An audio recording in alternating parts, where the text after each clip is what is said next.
Bom dia, começa agora mais um Bom Dia Baixada aqui na Santa Cecília TV.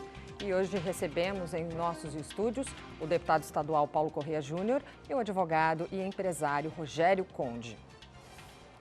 Homem preso por tráfico de drogas em São Vicente. Durante buscas pelo local da abordagem, os policiais encontraram dentro de um cano de esgoto em frente ao acusado 190 pedras de crack e 30 cápsulas de cocaína.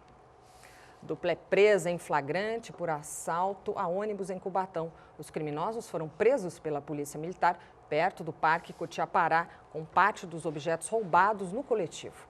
Durante a ação, a quadrilha agrediu uma das vítimas. Ao todo, haviam 10 passageiros no veículo, junto com o motorista. Eu gostaria de começar o programa de hoje com Paulo Corrêa. Bom dia, obrigada pela presença. Bom dia a você, bom dia Vanessa, bom dia Rogério Conde, todos os nossos telespectadores também da TV Santa Cecília, desse programa Bom Dia Baixada, sempre trazendo as melhores informações para a nossa região. Nós abrimos o programa hoje de uma forma diferente, trazendo duas notícias que tratam de um problema que vivenciamos no dia a dia das 9 cidades da região metropolitana da Baixada Santista, que é a falta de segurança, Paulo. Você assumiu um mandato há mais de um ano e, nesse período, o que conseguiu fazer para minimizar essa situação? Na verdade, nós brigamos muito quanto ao aumento do efetivo da polícia. Eu visitei a Polícia Militar, visitei o Coronel Ricardo aqui, me aprofundei, visitei o secretário de Segurança Pública. Uma questão que estava em pauta há muito tempo e não ocorria era a questão da Operação Verão e Cubatão, que é uma dessas 9 cidades da nossa região metropolitana, ser inserida. E nós brigamos muito com isso. Eu questionei no plenário e pedi, porque todo mundo que vem para a Baixada Santista no verão acaba passando pela cidade de Cubatão. E nós tivemos vários crimes que foram ocorridos ali, na verdade, quando estavam passando por Cubatão, até mesmo 2 semanas atrás, mais uma vítima ali. Então, eu pedi para que fosse inserido. Cubatão foi inserido. Eu acho que foi um grande avanço, nós conseguimos com muita luta isso, e o governador foi sensível e pediu ao secretário de Segurança que incluísse Cubatão nesta Operação Verão. Então, isso foi um avanço. Apresentei um projeto de lei também na Assembleia Legislativa, foi no Condesb, numa reunião do Condesb, estávamos conversando com o vice-governador Márcio França, e ele sugeriu a nós, parlamentares que ali estávamos, de apresentar um projeto para que a Operação Verão fosse uma coisa mais fixa ou permanente. É claro que a logística, eu fui me aprofundar, como funciona a logística dos policiais, que ficam tanto tempo fora de casa, ocupam escolas e é muito difícil a logística da Operação Verão. Mas eu apresentei esse projeto, passou na Comissão de Constituição e Justiça e agora está na Comissão de Segurança Pública na Assembleia. Está para ser aprovado. O presidente da comissão, que é o delegado Olim, deputado, ele já é favorável. Tem o Coronel Camilo, que também é deputado. Eu expliquei para ele como funcionaria, qual é a intenção desse projeto e ele também foi favorável. Então, só falta passar nessa comissão para então ir ao plenário, ser aprovado e passar a sanção do governador Geraldo Alckmin. Está tudo muito bem encaminhado, eu acho que será um grande avanço. É claro que nós vamos ter que ter uma regulamentação do governador, porque é impossível todos os dias, mas no mínimo durante os finais de semana, creio que vai ser um grande avanço para a gente, para ter mais segurança aqui na nossa Baixada. Perfeito.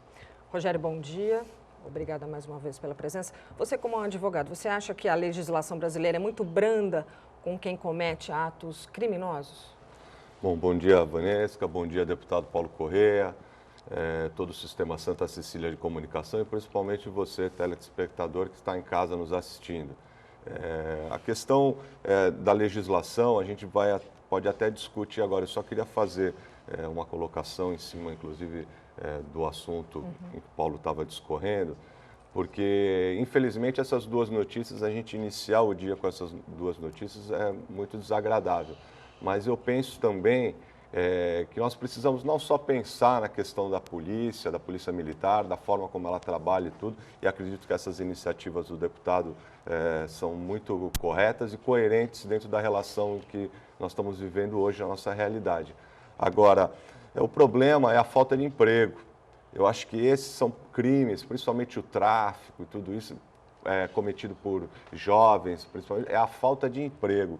Nós precisamos rapidamente criar mecanismos, encontrar ferramentas para que a gente aumente os postos de trabalho, porque muitos desses crimes são causados pela ociosidade, realmente porque essas pessoas não conseguem uma colocação no mercado de trabalho e acabam, principalmente os jovens, ficando reféns do tráfico, do crime organizado. E também outra iniciativa, e faço aqui até um pedido ao deputado que com a sua influência consiga de alguma forma fazer com que saia do papel, é um investimento maior na questão das guardas municipais. Eu acho que os municípios, tanto Santos como todos os municípios da Baixada, poderiam fazer um movimento mais forte em cima da qualificação e do melhor preparo, inclusive aumentar até o número do contingente, tudo dos guardas municipais, porque eu tenho certeza que o homem bem treinado, independente da cor da farda, quer seja ele militar, do Exército, da Marinha ou da Guarda Municipal, eu acredito muito no homem. E eu acho que o homem bem treinado, ele consegue exercer bem a função. Então, eu acho que essas medidas, por exemplo, da legislação, que realmente em alguns momentos elas deixam muito a desejar, até por causa da morosidade e tudo, a sociedade não se sente protegida e sabe da impunidade, conhece, tem visto isso ao longo dos últimos anos. Então, além de fazer uma pressão para que os nossos legisladores alterem as leis para que elas sejam mais rigorosas e mais céleres, né, no cumprimento, mas principalmente essas medidas de procurar criar novos postos de trabalho e aumentar e trabalhar melhor as guardas municipais, que eu tenho certeza que a sensação de segurança melhoraria bastante para a sociedade. Perfeito. Deputado, os indicadores do governo do estado apontaram no início desse mês uma redução nos índices de criminalidade, especialmente no que diz respeito a homicídios dolosos e furtos de veículos. Você entende que os números apontados refletem o cenário que vivemos hoje na região? Na questão dos homicídios, sim. Agora, na questão de furtos, eu não acredito nesses números. Já disse e sou bem claro, sou base do governo, mas eu prefiro ficar ao lado da população quando se trata desses números. Eu não acredito, tem muitas delegacias que estão fechadas, muitas pessoas cansam de ir até a delegacia, ver que está fechada, não fazem ocorrência e eu vejo que os números não que estão maquiados, eu não posso dizer isso, seria muito leviano da minha parte, mas não condiz com a realidade, porque a população está tão cansada, está tão desgastada, que falam assim, olha, fui roubado e isso virou uma coisa normal. Né? Os veículos sendo assaltados, parece que a população está se acostumando porque não tem como recorrer. Então, eu acredito que os números falham. Eu estive numa entrevista esses dias na Assembleia Legislativa, conversando sobre esse assunto com o prefeito de Santos, com o deputado daqui da Baixada também, o Caio França, e eu me coloquei desta forma achando que não condiz com isso. Tenho conversado com a Secretaria de Segurança Pública e, enfim, toda a questão que cabe ao município, eu vejo que o município tem se empenhado com as câmeras, integradas com a polícia militar, a polícia tem feito a parte dela até onde pode. Eu acredito muito no homem também, como disse o Rogério Conde aqui. Acredito no homem, acredito que o homem tem trabalhado com eficiência, os policiais estão aí dando a vida, muitos morrendo, mas a gente precisa de uma atenção maior na área da segurança pública. Eu vejo que o secretário de Segurança Pública parece-me agora que vai haver uma mudança e está deixando o cargo. Então, eu espero que quem vai assumir essa pasta da Segurança Pública venha com uma visão diferenciada e prontamente eu levarei uma proposta de segurança e de aumento de efetivo nos finais de semana para a nossa Baixada Santista, para que não ocorram essas coisas e os números se tornem realidade que estão no papel, porque isso não condiz com a realidade. Perfeito, obrigada. O engavetamento envolvendo 7 veículos deixou uma pessoa ferida na tarde de ontem na pista de descida da Via Anchieta. O acidente ocorreu na altura do quilômetro 29. 4 carretas, 2 utilitários e um veículo de passeio acabaram atingidos. Deputado, eu quero voltar esse bloco. Antes de terminar o primeiro bloco, nós falamos sobre um acidente de trânsito A mobilidade é outra questão muito complexa aqui na Baixada. Os modais da região não são interligados, não há linhas suficientes para atender o deslocamento intermunicipal e nem um transporte municipal eficaz. Na capital, vemos o governo do estado envolvido no escândalo do metrô. Em São Vicente, recentemente, várias pessoas foram presas por envolvimento na chamada máfia das lotações. Você acredita que a corrupção é uma das principais responsáveis pela falta de estrutura e eficiência nesse setor? Bom, eu acredito que na nossa região o que falta é ter a mentalidade metropolitana. O que nós temos aqui hoje é um discurso bonito que fica no papel quando se fala em região metropolitana. Ah, somos uma região metropolitana e não temos essa mentalidade ainda. Você pode ver a questão, vou dar um exemplo básico, a ciclovia. A ciclovia foi feita em Santos, quando chegava na divisa de São Vicente não tinha mais ciclovia. A gente está falando no VLT e Praia Grande está fazendo BRT. Então, estão tentando interligar, quando nunca foi discutido uma questão de ligar ou BRT ser direto ou VLT ser direto, tudo quando se fala em mobilidade urbana, se fala assim, nós vamos fazer o trecho até aqui. E quando começa o outro? Não existe previsão para isso. Então, eu creio que falta mais um debate no Condesb com os 9 prefeitos para traçar um plano de mobilidade urbana metropolitano, traçar um projeto hidroviário que falta aqui na nossa região e nós temos vários estudos, mas que não avançam. Inclusive a AGEM, desde que eu assumi como deputado, venho cobrando o diretor executivo da AGEM, pedindo o estudo que estava sendo feito e até dezembro do ano passado, quando era a previsão de ser entregue, não foi entregue isso ainda. Então, meu papel como deputado é cobrar e dizer que nós precisamos amadurecer com a questão metropolitana. Claro que agora com o VLT, chegando em Santos, que começa a funcionar, vai ser sim um grande avanço. Eu preferiria a questão do BRT, que eu acho que é mais barato e mais eficiente. Mas agora não adianta a gente chorar o leite derramado. A gente tem que aproveitar para amadurecer e interligar o VLT com o BRT na Praia Grande. E um grande avanço para a nossa região seria começar um debate da questão hidroviária. Eu sou coordenador da Frente Parlamentar das Hidrovias do Estado de São Paulo. Conversei com alguns setores aqui da nossa Baixada Santista, de empresários, setores do Porto, até a prefeita de Cubatão, que também é muito importante a cidade nesse percurso hidroviário, e tenho conversado com alguns setores para a gente começar esse debate. Eu vou iniciar agora nesse segundo semestre do ano, debater, fazer as audiências públicas que tem aqui e fazer a reunião da Frente Parlamentar para a gente discutir esse projeto melhor. Perfeito. Rogério, você acredita que existe falta de fiscalização por parte do Poder Legislativo em ambas as esferas? Eu acho que a questão não é nem tanto a fiscalização. Eu até acredito que ela poderia ser melhor. Mas o que eu sempre digo é o do brasileiro, isso é a falta de planejamento. No Brasil não se planeja, as coisas são feitas, conforme o próprio deputado bem mencionou aqui, as coisas são feitas de atropelo, e isso sem falar na vaidade, que muitas vezes, infelizmente, atrapalha na política e no Brasil em grande escala, é aquela questão do político querer ser o pai da criança. Ele faz a obra e ele não dá continuidade, às vezes, em alguma outra iniciativa do antigo prefeito ou do antigo gestor de algum lado para que ele não seja conhecido depois por ter realizado a obra. Então, isso é muito ruim, essa falta de planejamento. A AGEM, então, aqui eu vou até ser um pouco mais ácido do que o deputado, porque ele não pode ser, eu posso, porque eu não tenho nada. A AGEM, infelizmente, é uma historinha infantil, porque simplesmente a AGEM não funciona, nunca funcionou. As 9 cidades aqui da região nunca conseguiram desenvolver um projeto em parceria entre todas elas.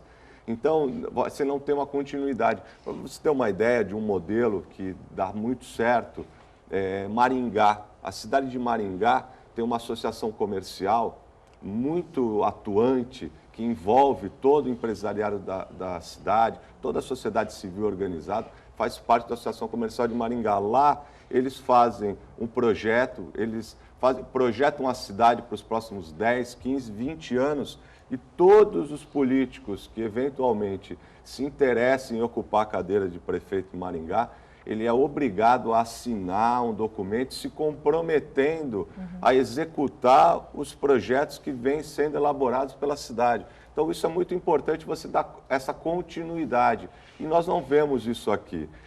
A questão da mobilidade, por exemplo, é incrível, é incrível. A gente fala, nós mesmos aqui em Santos, cidade polo da região, só agora, né, o prefeito Paulo Alexandre, os ônibus estão com ar-condicionado, pelo menos metade da frota, Wi-Fi, tudo isso. Poxa, nós estamos em 2016.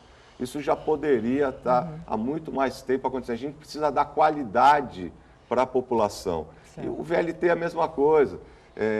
As pessoas ainda reclamam, eu sou um defensor desse modal, acho o VLT extremamente importante, silencioso, não poluente, seguro, Sim. Acho ótimo. Mas o traçado não é o ideal. Poxa, mas vamos viabilizar esse que está aí, depois a gente pensa em expandir o traçado. Então, realmente, um problema que acho que é fundamental e precisa ser resolvido, e eu acho que a população precisa se apropriar dessa discussão para forçar a discussão entre os nossos gestores, é o planejamento. Perfeito. Obrigada, Rogério. E uma notícia de última hora. O ministro Teori Zavascki afasta Eduardo Cunha do seu mandato na Câmara dos Deputados. O ministro do STF aponta 11 situações que comprovariam o uso do cargo pelo presidente da Casa para retardar as investigações. E continuando a nossa entrevista, deputado, como legislador na Assembleia, uma das suas principais prerrogativas é fiscalizar o Poder Executivo, no caso, o governo do Estado. Nós temos tido uma série de problemas ligados à falta de segurança, sobre a qual falamos já no primeiro bloco, abastecimento de água, corrupção, como é o caso da fraude na merenda e do caso do metrô, além de atrasos consecutivos na entrega de obras como a Ponte Pêncil e o próprio VLT, entre tantas outras. Hoje foi até manchete no jornal A Tribuna que os dois únicos deputados da região, ou seja, você e o deputado Caio França, não assinaram a CPI da merenda. Por qual motivo você se posicionou contra o avanço das investigações nesse caso? Eu acho que a matéria ela tem diz que nós somos contra. Não que nós somos contra, eu digo por mim, falar pelo deputado Paulo Correia, eu não sou contra. Apenas disse que já está sendo investigado pelo Ministério Público. O que resulta uma CPI? Além de ser um palanque político para partidos de oposição ao governo, que é o que acontece, todo mundo quer aparecer em uma CPI. CPI a gente sabe como começa e a gente não sabe como termina. Então, muita gente está há muitos anos querendo usar a Assembleia Legislativa como palanque político, partidário. Então, isso eu sou contra. Agora, a investigação tem que ser feita assim. Eu apenas disse que o Ministério Público já está investigando, a Polícia Civil já está investigando, o deputado Fernando Capês colocou o seu sigilo bancário à disposição e tudo já está sendo investigado. Então, o CPI, neste momento, seria apenas um palanque político. Agora, não que eu sou contra isso, que eu não assinei. Eu ainda não assinei, porque faço parte de um bloco parlamentar constituído por 9 partidos e um número de 27 deputados. Até então, nós estávamos com esta prerrogativa de que seria um palanque político e era melhor não fazer isso, já que tinha avançado a investigação. Agora, na terça-feira foi convocada uma nova reunião desses 27 parlamentares, vamos debater isso, e eu não tenho problema nenhum em assinar a CPI, eu só não quero que seja usado como instrumento eleitoreiro. Perfeito. Rogério, nós temos um vice-governador eleito, que é da região, tem fortes vínculos com a nossa Baixada e, de certa forma, isso gerou expectativa por parte da população, isso é muito natural, de que finalmente seria dada mais atenção às cidades daqui. O que merece é que existe uma frustração geral nesse sentido. Você não acha? Você não concorda com isso? Eu concordo, sou obrigado a concordar. Eu acho que todo mundo que acompanha o dia a dia da região, tudo concorda. Eu respeito muito o vice-governador Márcio França, mas me decepcionei um pouco também. Acho que ele poderia ter uma atuação mais forte, mais decisiva nas questões da região. É claro que não depende tudo dele, ainda principalmente agora que culminou com uma situação toda no país inteiro de crise e tudo, o vice-governador não vai fazer milagre, até porque ele precisa acompanhar o governador, né? Uma estratégia política do governador e tudo isso. Mas eu sinto sim, principalmente, aqui vai uma crítica, mas principalmente na questão de São Vicente. Eu acho que o governador, o vice-governador, por ser natural de São Vicente, tudo, ele deveria olhar diferente para a cidade. Afinal, São Vicente é uma pena que a população esteja passando por uma situação tão delicada. É muito ruim a gente passar, eu que frequento bastante São Vicente, a gente passar pelo canal do Catiapuã, por exemplo, e ver aquela situação se arrastando há tanto tempo, uma questão até de saúde pública.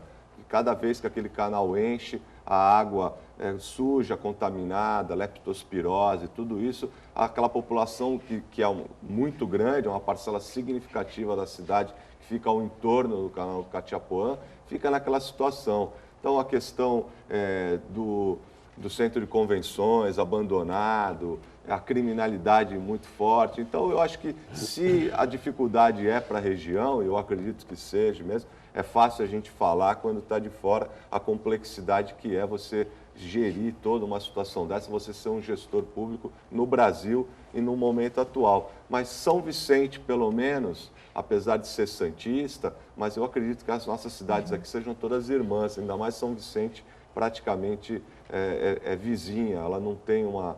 A gente nunca sabe direito onde termina, onde acaba Santos e São Vicente. Sim. São Vicente, principalmente, eu gostaria que o vice-governador agisse de forma mais contundente para tentar resolver, ou pelo menos minimizar os transtornos que o vicentino passa. Tá ok, obrigada, Rogério. O Diário Oficial da União publicou ontem decreto que institui o programa de prorrogação da licença paternidade para servidores. De acordo com o texto, a prorrogação da licença será concedida aos servidores públicos que requerer o benefício no prazo de 2 dias úteis após o nascimento ou a adoção e terá durante de 15 dias, além dos 5 dias concedidos. Ontem, quem procurou os cartórios da região para regularizar o seu título de eleitor encontrou longas filas. Em cidades como Santos e São Vicente foram distribuídas senhas para tentar organizar aqueles que buscavam a regularização do título para estarem aptos a votar nas próximas eleições em outubro. Vocês gostariam de comentar a nota do bloco anterior? Fiquem à vontade. Rogério? Olha, eu vou na mesma toada de todos os brasileiros atualmente. Eu acho que ele vai tarde. O deputado Eduardo Cunha, pelo menos ele mostrou, tenho certeza que ele mostrou a todos os deputados federais como é importante conhecer o regimento da casa. Porque apesar de todas as denúncias, das situações constrangedoras por qual ele se submeteu, ele se manteve no cargo por um período, né, postergou sua saída o máximo que pôde. Tenho certeza que durante esse período ele articulou em interesse próprio. Agora, como é importante conhecer o regimento. Agora, para nós brasileiros, eu acho que foi vergonhoso esse tempo todo que ele passou. Ficou praticamente comprovado, houveram documentos vindos da Suíça, de outros lugares, que ele tinha conta no exterior. Ele, na frente dos seus pares, disse que não tinha problema nenhum, que ele não tinha conta, que ele era honesto, que ele era tudo. E a gente percebeu como ele articulava, não pelo país ou honrando a cadeira em que ele estava sentado, mas sim interesse próprio. Então, eu acho que ele realmente era uma figura que foi muito ruim para o país. E eu espero sinceramente que eu não sou radical, eu acho que está tendo muita problema, muito atrito entre aqueles que defendem o grupo que lá está hoje, aqueles que querem a saída e ocupar o cargo. Eu acho que a gente precisa ter bom senso no país, mas o Eduardo Cunha, eu acho que não vai fazer falta, não. Você concorda com o Rogério, deputado? Concordo, sim, concordo. Acho que a opinião do Dr. Rogério é a mesma de todos os brasileiros. Virou o conversa do café da manhã na padaria, né? Então, quando você começa a ouvir o retrato e ver o retrato da sociedade comentando sobre política, enojado com a política, enojado com os nossos representantes, é uma lástima, como disse o Rogério, a questão do nosso país. O presidente passando por um momento que está passando. Aí vem a segunda pessoa do país, que representa o povo, que é a Casa Legislativa, a Câmara Federal, tem na figura do Eduardo Cunha esses escândalos todos que aconteceram, 5 milhões que foi colocado na conta e de repente apareceu. É engraçado que na minha núnca apareceu 5 milhões, ninguém depositou. Né? É vergonhoso. Dá vergonha para nós brasileiros. Vergonha para todos nós. Então, o doutor Rogério colocou muito bem, vai tarde, eu acho que precisa haver essa mudança. Espero que isso sirva de retrato para as próximas eleições, que o nosso Brasil está cansado, mas nós somos os responsáveis, porque nós é que elegemos. E o retrato da Câmara Federal, especificamente falando, você pode ver quantas pessoas, tem pessoas que estão lá há 28, 30, 40 anos e são os que comandam e dominam a casa. Eduardo Cunha é um professor do regimento interno e manuseia muito bem a favor, contra, ele sabe, tem essa experiência. Mas há quantos anos está lá? Então, eu acho que chegou a hora que o Brasil acordou. Chegou a hora que a população não quer mais isso. E isso está nas ruas, isso está nos jovens, nos adolescentes e até mesmo nas crianças criticando e falando de política hoje. Então, eu acho que o Brasil está acordando para a realidade e essa mudança a gente espera, começando aí com a saída do Eduardo. Deputado, voltando à nossa pauta, muito tem se falado que o principal desafio dos candidatos nessas eleições é levar o eleitor para votar.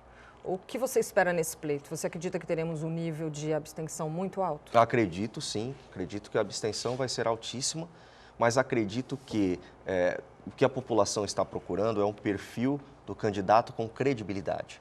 Pessoas de bem, pessoas que não são, às vezes, políticas, mas têm uma influência na sociedade. Eu vejo isso e eu até fico preocupado com as novas gerações. Hoje, antigamente, você falar que você é deputado, que você é um parlamentar, era um motivo de orgulho. As pessoas, o respeito que se tinha. Hoje eu desço o elevador para sair de casa, eu vejo um vizinho de classe média, ao invés de me dar bom dia, ele me vê com fardado, né, como a gente diz, de terno e gravata, indo para a Assembleia, e você escuta assim, vê lá o que você vai fazer lá, hein? Olha, toma cuidado. Então, é muito ruim isso para a sociedade, né? É o retrato que a gente vive hoje e as pessoas não acreditam mais. Então, eu acho que o principal para o político, o perfil do político que o eleitor vai procurar é uma pessoa de credibilidade e que passe confiança. Sim. E é isso que a gente tenta fazer através do mandato. Graças a Deus, até aqui, a gente tem se mantido em pé, né, com lisura, com firmeza, com clareza e com ética, e tenho certeza que a melhor coisa que você pode transmitir, eu pretendo terminar o meu mandato até o fim, assim, dentro da honestidade, dentro da clareza e da postura que o cidadão espera da gente. Rogério, além dessa descrença da população por conta do envolvimento de políticos conceituados na Lava Jato, quais outros fatores têm afastado a população das urnas? Olha, é a situação em que eles vivem. Assim, a população enxerga nos políticos aqueles que vão dar o norte do país. Aí ele perde o emprego, percebe que a educação dos seus filhos não é adequada, ele não tem uma condição de lazer que os realize. Vamos dizer o português claro aqui, muitas vezes você vê famílias em que o cidadão está vendendo o almoço para pagar o jantar. Quer dizer, essa situação toda vai deixando falar, o que eles estão fazendo, como é que eles estão agindo, o que eles estão fazendo que eu tenho essa vida tão difícil. Então, eu acho que é isso, eu acho que o político agora precisa ter o perfil de alguém que esteja mais alinhado com a população, que realmente tenha essa sensibilidade, que se identifique. Então, eu espero sinceramente, porque, olha, você que está nos assistindo, eu tenho certeza que você pensa como eu, como o deputado Paulo, tudo, com a Vanessa, você tem a maior ferramenta de transformação da sociedade em suas mãos, que é o voto. Se você se identifica com essa realidade que eu coloquei agora, você comece a observar os políticos, aqueles que vão pedir o voto para você, aqueles que você vê na televisão, na sua cidade, na sua região, e procure alguém que você se identifique, e não aquela coisa do político lá em cima, algo inatingível, como foi já em outros tempos. Eu acho que o Brasil agora quer realmente ser passado a limpo, as pessoas querem saber o que está acontecendo de verdade, e para isso eu acho que os políticos vão ter que se aproximar cada vez mais da população. E eu espero sinceramente que você utilize essa ferramenta de transformação da melhor forma possível. Então, deputado, qual é o grande desafio do candidato esse ano? O grande desafio é esse, é percorrer. Claro que diminuíram a questão dos recursos que vão ser, como vai ser empregado na campanha, como você vai procurar as empresas que já não podem mais doar para as campanhas. Então, dificultou. O candidato vai ter que andar bastante e vai ter que passar a firmeza da honestidade e a credibilidade. É isso que o eleitor vai procurar. Já vai ser muito difícil o eleitor sair de casa. E para o eleitor sair de casa, ele tem que estar bem tranquilo, sabendo que na pessoa que ele vai votar, ele pode confiar porque passa honestidade e tranquilidade. Antigamente, se votava pelo poder. Olha, esse cara aqui é poderoso, esse cara aqui ninguém tira ele. Então, vai para a torcida, todo mundo quer votar naquele que vai ganhar, naquele que tem mais propaganda, naquele que tem mais número de carros adesivados, naquele que tem mais cavaletes na rua. Antigamente era assim, agora não. Principalmente o perfil da Baixada Santista, que mudou bastante. E em Santos, especificamente, cidade onde estamos e representamos, a população está bem crítica e a credibilidade vai valer muito. Então, eu tenho certeza que o perfil da Câmara vai mudar, o perfil do governo vai mudar, porque a visão do santista e da população da Baixada está bem diferente. Eu acho até que você tem razão, principalmente no quesito de ostentação. Eu acho que o candidato que nessas eleições ostentar um poder econômico, você percebe que ele tem uma estrutura muito grande, alguma coisa, eu acho que isso vai jogar contra ele, como dizem assim. Eu acho que as pessoas vão ficar um pouco preocupadas, falando, de onde está vindo todo esse dinheiro, como é que o deputado, né? Porque as pessoas não sabem exatamente. Antigamente, às vezes, alguns eram até recriminados por isso, achando que o candidato tirava o dinheiro do seu próprio bolso e tudo, não sabia que havia um investimento. Aliás, eu vou tocar nesse assunto rápido, porque apesar de muita gente já, eu sei que hoje foi proibido, as empresas não podem mais patrocinar os seus candidatos, não podem doar, mas eu acho que deveria mudar isso, deveria ter uma discussão maior. Eu acho que deveria ser como nos Estados Unidos, para que a gente não acabar com essa hipocrisia. Lá nos Estados Unidos, por exemplo, o deputado que defende a favor da venda de armas, por exemplo, as empresas de armamento doam o dinheiro para a campanha dele, tudo. O outro é a favor dos restaurantes, hotéis e restaurantes. Os sindicatos de hotéis e restaurantes patrocinam, porque ele defende os interesses daquele segmento econômico da sociedade e tudo. Aqui, acho que muita coisa que aconteceu foi em virtude disso. Por exemplo, por falta de você conseguir um patrocínio das empresas, às vezes do segmento econômico que você se identifica ou defende, ou que sempre trabalhou por ele, aconteceu com as empreiteiras. Todo mundo conseguiu uma forma de alavancar recursos para a campanha utilizando as empreiteiras como laranja.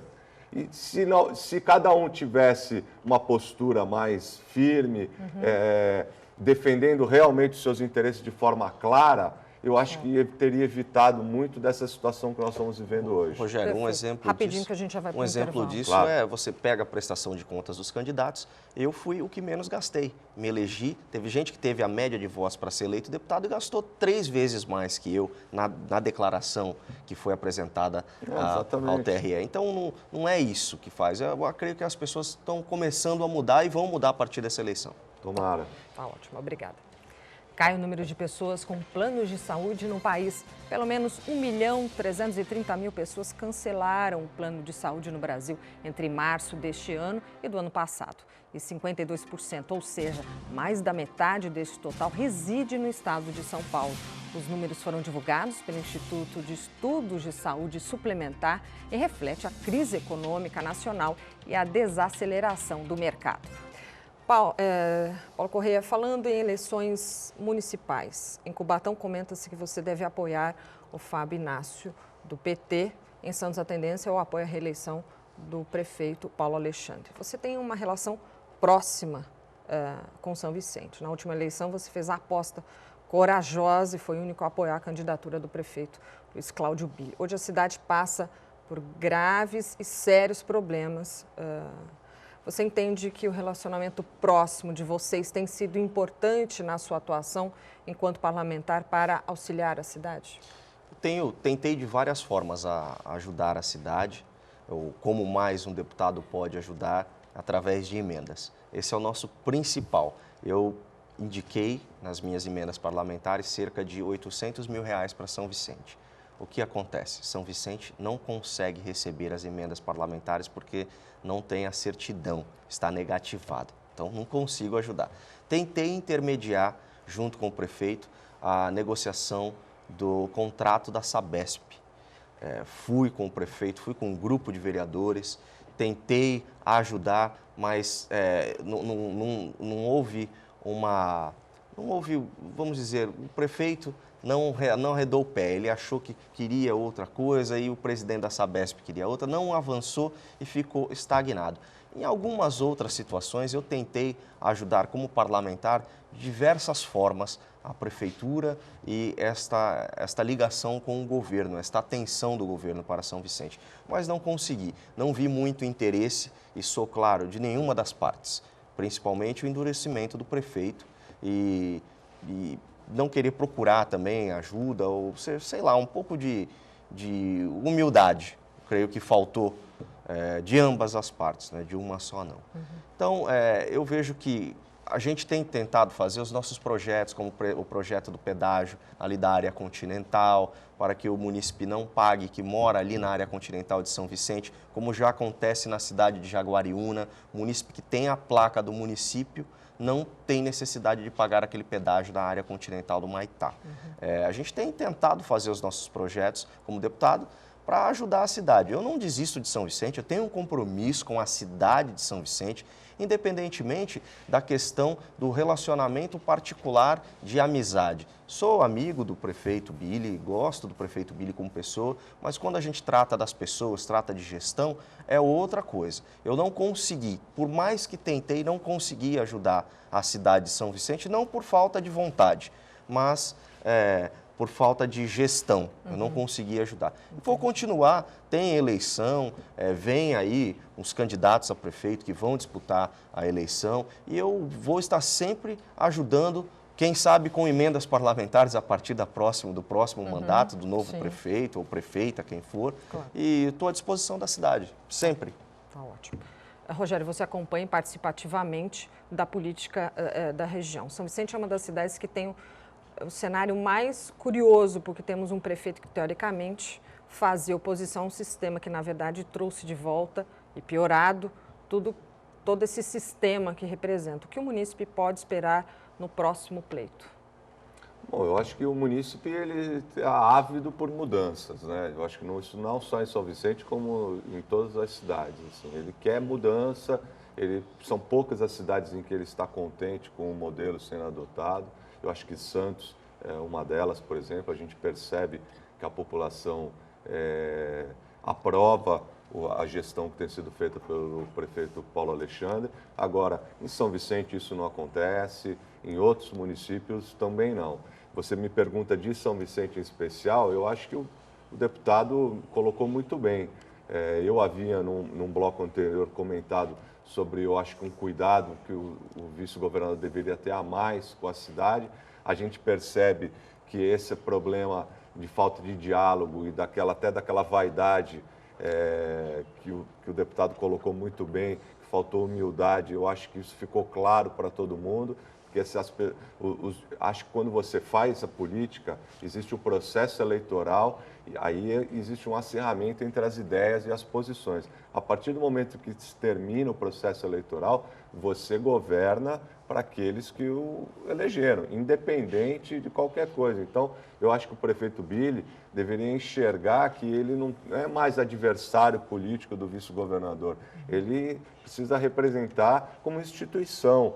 Ele precisa ter um diálogo com o governador e vice-versa. E as pessoas precisam se aproximar, precisa haver esse diálogo. O que não pode é esse problema de vaidade, essa falta de humildade, comprometer a dignidade da população. E a gente percebe, você pontuou São Vicente, e a gente percebe que São Vicente isso acontece de forma muito clara, o que não acontece em Santos, por exemplo. Sim. Então eu acho que mais uma vez vai o meu convite a você que está nos assistindo a utilizar a sua ferramenta de transformação.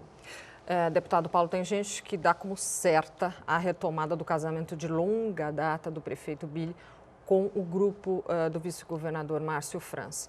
E que o prefeito Billy pode deixar de concorrer à reeleição para apoiar o candidato desse grupo.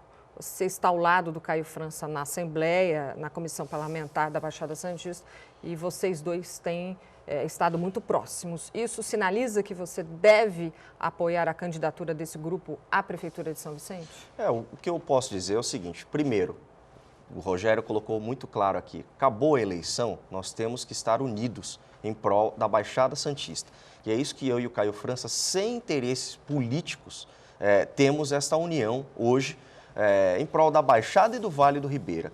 Tudo a gente conversa, a gente pede ajuda um para o outro para que os projetos que visam a nossa Baixada Santista sejam aprovados, para que São Vicente melhore, Santos melhore. Então, a gente trabalha pensando nisso, a gente não trabalha pensando em eleição. Agora, você colocou aí, tá tudo certo para o grupo do prefeito unir com o grupo do Márcio, enfim. Eu sou deputado do Estado. Eu não sou deputado de São Vicente. Deputado de São Vicente é o Caio França, né? Que é da cidade de São Vicente, que representa. Eu represento a cidade de Santos e, no todo, o estado de São Paulo. Então, eu não posso ir para uma política da cozinha de São Vicente e dizer quem vai ser o quê, se vai ser candidato, se não vai. Tudo indica que o prefeito não é candidato, né, à reeleição. Agora, é claro que tem os candidatos que vão se colocar para a disputa, eu vou analisar a melhor proposta para a cidade, o Márcio França não é candidato, Caio França não é candidato. Então, tem alguns outros candidatos, pré-candidatos. E quem você vai apoiar? Então, eu tenho o Pedro, tenho o Bozella, tem o Fernando Bispo, que se diz candidato. Acho que são bons candidatos que estão aí no páreo para a gente analisar a proposta primeiro de governo, ver onde o meu partido, que é o PEN, se encaixa com a bandeira da sustentabilidade no plano de governo para São Vicente, e aí a gente vai analisar e fazendo essa análise a gente vai se posicionar, porque eu não sou de ficar em cima do muro, eu me posiciono. Perfeito. Rogério, a gente já está acabando, as considerações finais que a gente tem 2 minutinhos aí, por favor. Bom, primeiro agradecer o convite mais uma vez a você, a todo o Sistema Santa Cecília de televisão, mandar um abraço aqui para o deputado Paulo Corrêa, uma jovem liderança da nossa região que eu admiro muito. E a você, telespectador, que estamos chegando no finalzinho da semana, tenha uma ótima semana e que você aproveite essas oportunidades, como esse espaço aqui no Bom Dia Baixada, para formar suas convicções e, de alguma forma, participar mais ativamente desse momento tão importante que o país está passando. Obrigada, Rogério. Deputado. Obrigado, Vanesca. Obrigado, Rogério Conde. Como eu estava falando, pessoas do bem, espero ver você pleiteando algum cargo na próxima eleição, Rogério. Você é uma pessoa de bem que faz a diferença com as suas opiniões, posicionamentos, e a política precisa de gente que nem você. Espero vê-lo na política conosco. E cumprimentar o telespectador, em especial deixar o meu abraço, que já entra o programa Assembleia de Deus Ministério de Santos, que é a pioneira do estado de São Paulo e hoje completa 92 anos, deixando aqui o meu abraço a essa instituição que trabalha tanto com o social, que eu tenho orgulho de fazer parte. Obrigada, deputado. Obrigada, Rogério. Desempregados estão dormindo na porta do posto de atendimento ao trabalhador em Cubatão à procura de vagas de emprego. O quadro retrata a crise de desemprego no município. A suspensão das atividades primárias da Usiminas é o término das obras da carteira diesel afetaram o quadro de emprego no polo industrial. E para você que está saindo de casa agora, as temperaturas devem subir um pouco na região. A máxima prevista é de 24 graus e a mínima 18. O clima permanece seco e hoje não deve chover. E o Bom Dia Baixada fica por aqui. Para você um bom dia, até amanhã.